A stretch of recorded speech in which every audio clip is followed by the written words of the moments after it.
بسم اللہ الرحمن الرحیم۔ السلام علیکم ورحمۃ اللہ۔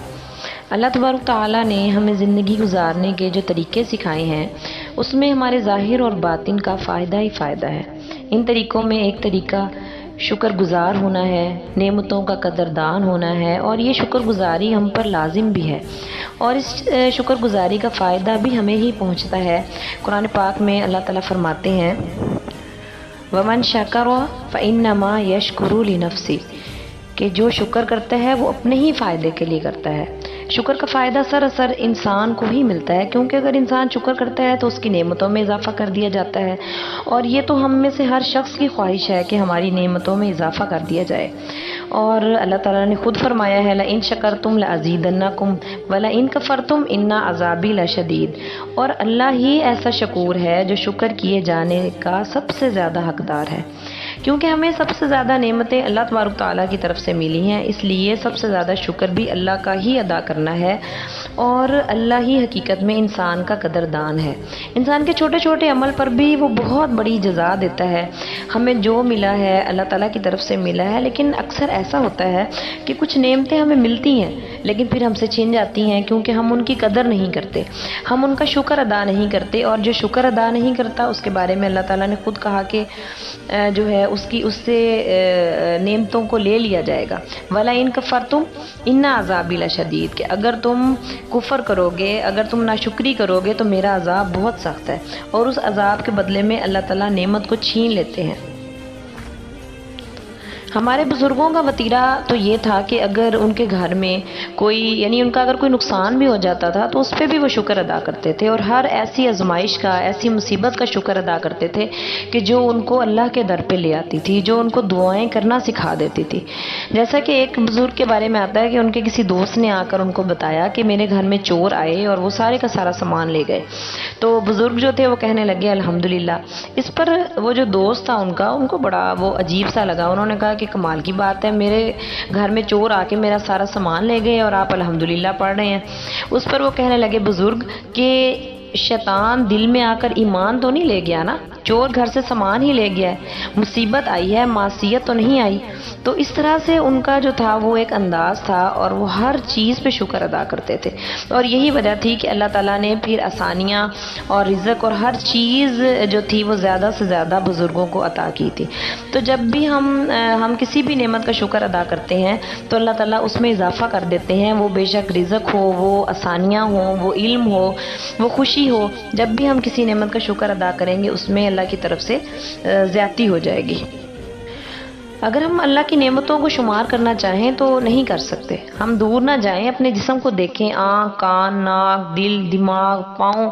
ہاتھ، یہ کتنی بڑی نعمتیں ہیں۔ اللہ تعالیٰ فرماتے ہیں وَجَعَلَ لَكُمُ السَّمْعَ وَالْأَبْصَارَ وَالْأَفْئِدَةَ لَعَلَّكُمْ تَشْكُرُونَ کہ یہ جو نعمتیں تمہیں دی ہیں کیوں دی ہیں؟ کہ تاکہ تم شکر گزار بن جاؤ۔ زندگی ایک نعمت ہے، سانس کا ایک دفعہ اندر جانا ایک نعمت ہے، پھر باہر آنا دوسری نعمت ہے، اور پھر آپ یہ دیکھیں کہ آکسیجن جو ہم بغیر کسی پیمنٹ کے استعمال کر رہے ہیں، اور اسی طرح ایک آدمی کو دیکھا اس کی آنکھ جو تھی وہ پتھر کی آنکھ جو تھی وہ لگی ہوئی تھی۔ میں نے اسے پوچھا کہ یہ آپ نے کتنے کی آنکھ لگوائی ہے؟ تو وہ کہنے لگا کہ 20 لاکھ روپے کی۔ تب احساس ہوا کہ ہم اللہ تعالیٰ کی اس نعمت کو بغیر کسی پیمنٹ کے استعمال کر رہے ہیں۔ وہ پتھر کی آنکھ تو کوئی کام نہیں کرتی تھی، لیکن اس نے پھر بھی اس کے اوپر 20 لاکھ روپے لگائے تھے، اور ہماری جو اللہ تبارک تعالیٰ کی طرف سے دی ہوئی آنکھیں ہیں وہ تو بالکل ٹھیک کام کرتی ہیں، پھر بھی اس کی کوئی پیمنٹ نہیں ہے۔ تو یہ اللہ تعالیٰ کی بہت بڑی نعمت ہے۔ اور ناشکری ایک ایسی بیماری ہے کہ جب ہم کسی ناشکرے انسان کے ساتھ بیٹھتے ہیں تو وہ ہمیں چھوت کی طرح کسی دوسرے کو بھی ناشکری کی جو بیماری ہے وہ لگ جاتی ہے۔ اور ناشکری کی بیماری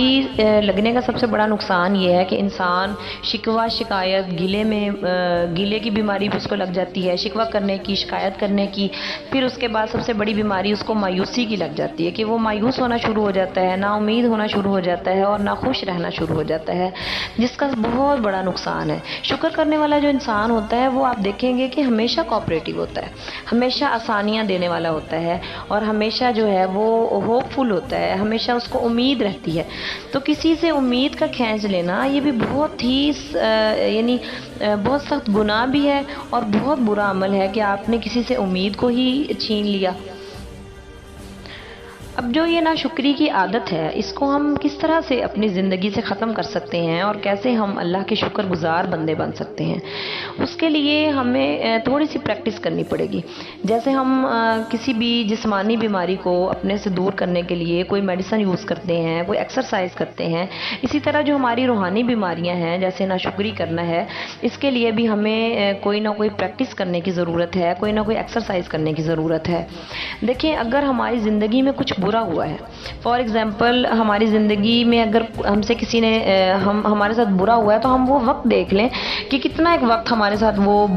ہمارا وہ برا وقت جو تھا وہ کتنا تھا۔ اگر ہماری 20 سال عمر ہے تو ہم یہ دیکھیں کہ 20 سال میں سے کوئی 1 سال ہمارے ساتھ برا وقت ہمارا گزرا ہوگا، تو جو 19 سال ہیں وہ تو اچھے گزرے ہیں نا، اس پہ اللہ کا شکر ادا کریں۔ اسی طرح ہم یہ کہتے ہیں کہ ہمارے ساتھ فلاں آدمی نے فراڈ کر لیا، فلاں نے ہمیں دھوکا دیا، تو زندگی میں کیا وہ 8-10 لوگ ہی ہماری زندگی میں آئے تھے، یا اس کے علاوہ ہمارا تو ہزاروں لوگوں سے واسطہ پڑتا ہے؟ اچھے رشتہ دار، اچھے دوست، یہ بھی تو اللہ تعالیٰ کی نعمت ہے۔ ہم وہ جو 2-4 لوگ جنہوں نے ہمارے ساتھ فراڈ کیا ہے، جنہوں نے ہمارے ساتھ دھوکا کیا ہے، ہم ان کو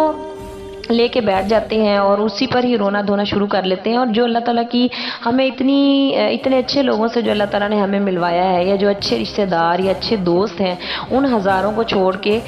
ہم جو ہے وہ برے لوگوں کو یاد کر کے رونا شروع کر دیتے ہیں۔ تو یہ اللہ کی آزمائش ہوتی ہے۔ کوئی نعمت اگر چلی جاتی ہے تو اس کو لے کر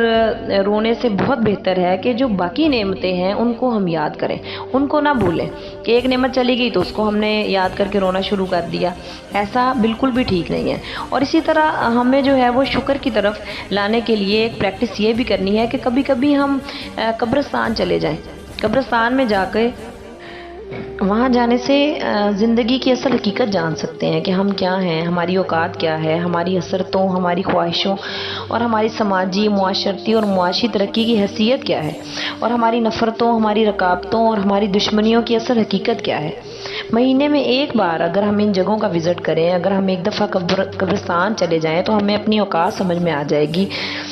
کہ اکثر جو ہے وہ آپ یہ دیکھیں کہ ان کا بہت زیادہ کئی ایسے لوگ ہوں گے وہاں پہ کہ جن کا سٹیٹس ہم سے زیادہ اچھا ہوگا، سٹیٹس کے لحاظ سے وہ ہم سے بہت زیادہ آگے ہوں گے، لیکن آج جو ہے ان کی پہچان صرف ایک کتبہ ہی رہ گیا ہے کہ آپ جائیں دیکھیں تو بعض اوقات تو پتہ ہی نہیں چلتا کہ یہ قبر کس کی ہے اور کس کی نہیں ہے۔ بعض اوقات وہاں پہ کوئی تختی وغیرہ لگی ہو تو آئیڈیا ہوتا ہے کہ یہ کس کی قبر ہے، تو وہاں جا کے ہمیں پتہ چلتا ہے کہ یہ ایسے لوگ کہ جو اپنے ناک پہ مکھی تک نہیں بیٹھنے دیتے تھے، آج منو مٹی کے نیچے منو مٹی کے تلے پڑے ہوئے ہیں۔ اور اسی طرح اگر ہم جو ہے وہ ہاسپٹل کا چکر لگا لیتے ہیں تو ہمیں آئیڈیا ہوتا ہے کہ یہاں پر ایسے لوگ ہیں جو یہ سوچتے تھے کہ دنیا کا کوئی وائرس، کوئی جراثیم، کوئی دھات انہیں نقصان نہیں پہنچا سکتی،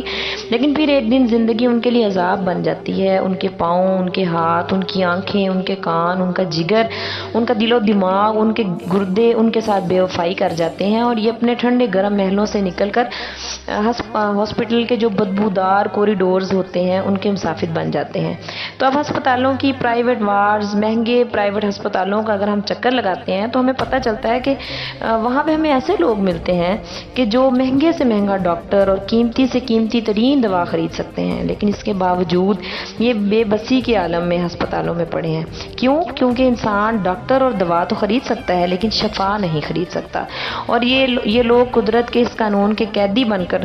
ہاسپٹلز میں پڑے ہوئے ہیں۔ آپ مریضوں کو دیکھیں، پھر اپنے آپ کو دیکھیں تو اللہ کا شکر ادا کرنے کو دل کرتا ہے کہ اللہ تعالیٰ نے ہمیں جو ہے وہ صحت بھی دی ہے، مہلت بھی دی ہے، اور صحت ایک بہت بڑی نعمت ہے۔ کہتے ہیں کہ جان ہے تو جہان ہے۔ اور اسی طرح ایک دفعہ نا حضرت موسیٰ علیہ السلام سے اللہ تبارک تعالیٰ سے حضرت موسیٰ علیہ السلام نے پوچھا کہ اللہ، اگر آپ کا بھی کوئی خدا ہوتا تو آپ اس سے کیا طلب کرتے؟ تو حضرت موسیٰ علیہ السلام نے فرمایا کہ میں اس سے اپنے خدا سے یہ کہتا کہ مجھے صحت عطا کر، یعنی صحت ایک اتنی بڑی دولت ہے۔ آپ دیکھیں ہمارے تھوڑی سی سر میں درد ہونا تو کوئی فنکشن ہمیں اچھا نہیں لگ رہا ہوتا، کوئی خوشی ہمیں خوشی نہیں لگ رہی ہوتی، تو باقی جو ہاسپٹلز میں ہم جائیں تو دیکھتے ہیں کہ کتنی بڑی بڑی بیماریاں لوگوں کو لگی ہوئی ہیں, گردے خراب ہیں, یا کان میں درد ہے, یا ایک چھوٹی سی بیماری آپ دیکھ لیں, اگر دانت میں بھی درد ہو تو کچھ اچھا نہیں لگ رہا ہوتا. تو اس لیے اگر اللہ تبارک تعالیٰ نے ہمیں صحت جیسی نعمت سے نوازا ہے تو اس کا شکر بار بار ہمیں ادا کرنا چاہیے, اور ہمیں محسوس کرنا چاہیے اس چیز کو کہ اللہ تعالیٰ نے ہمیں بہت بڑی نعمت سے نوازا ہوا ہے. اور یہ دیکھیں نا, آپ کے ہاسپٹلز میں وہ لوگ بھی ہیں کہ جو کھیرے کو بھی ڈیٹول سے دھو کر کھانے والے تھے. ایسا نہیں تھا کہ وہ احتیاط نہیں کرتے تھے, یا ان کا ڈائٹ پلان اچھا نہیں تھا, یا اپنی صحت کا خیال نہیں رکھتے تھے. بہت اچھے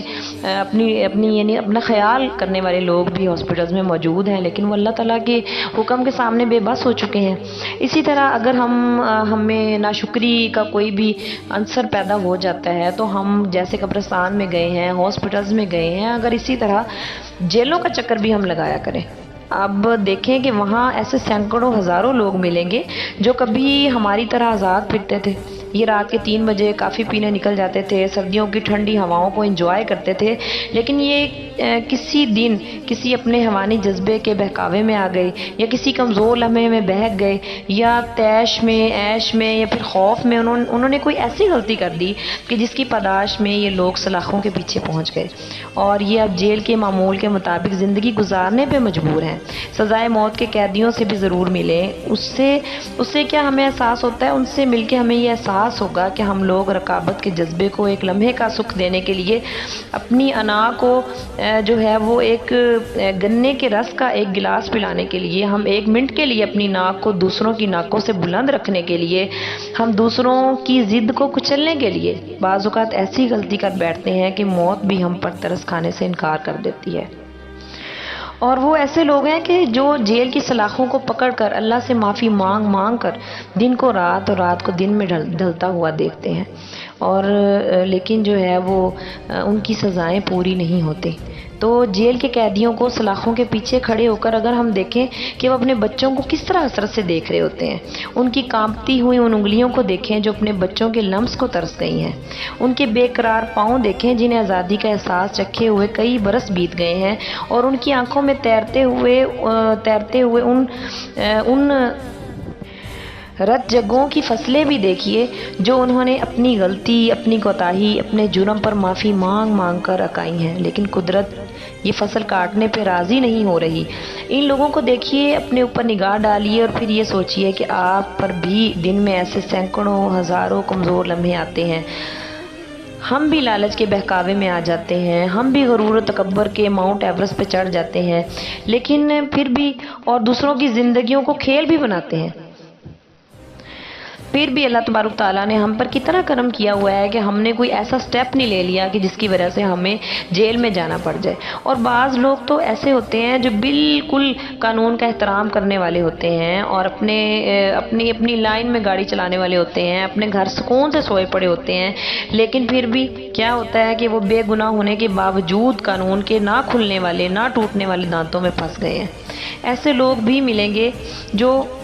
جو ہم سے زیادہ قانون کا احترام کرنے والے ہیں, لیکن اس کے باوجود بے گناہی میں انہوں نے ساری زندگی جیل میں گزار دی ہے. تو تب جا کے ہمیں احساس ہوتا ہے کہ اللہ تعالیٰ کا ہم پر کتنا خاص کرم ہے, کتنا خاص فضل ہے, اور جب تک ہم اللہ کے اس کرم کو محسوس نہیں کریں گے تب تک ناشکری کا جو عنصر ہے وہ ہمارے اندر موجود رہے گا. جب ہم اللہ تعالیٰ کے ان نعمتوں کو ہم محسوس کرنا شروع ہوں گے تب ہمارے اندر شکر گزاری کا جو عنصر ہے وہ پیدا ہونا شروع ہوگا, اور ہم اللہ کے شکر گزار بندے بن جائیں گے. یہ سب کچھ جو جیل میں رہنے والوں کے ساتھ, جو ہسپتالوں میں لوگوں کے ساتھ ہو رہا ہے, یہ سب کچھ ہمارے ساتھ بھی ہو سکتا ہے, یہ ہم بھی ہو سکتے ہیں. لہٰذا اللہ کا شکر ادا کریں, اور اس مہلت کو, اللہ تعالیٰ کی اس مہربانی کو, اللہ تعالیٰ کا شکریہ ہی ادا کرتے رہیں اس مہلت کے لیے. اور کبھی کبھی جیلوں کا, ہسپتالوں کا, قبرستانوں کا بھی چکر لگا لیا کریں, کیونکہ یہ 3 ایسی جگہیں ہیں جہاں گئے بغیر ہمیں زندگی کی اصل حقیقت, اپنی اوقات اور اللہ تعالیٰ کی مہربانیوں کا اندازہ نہیں ہو سکتا. اللہ تعالیٰ سے دعا ہے کہ اللہ تعالیٰ ہمیں اپنی نعمتوں کی قدر کرنے والا بنائے, اور ہماری نعمتوں میں اضافہ بھی فرمائے, اور اپنا شکر گزار, اپنا قدردان بندہ بنائے. وآخر دعوانا ان الحمد للہ رب العالمین.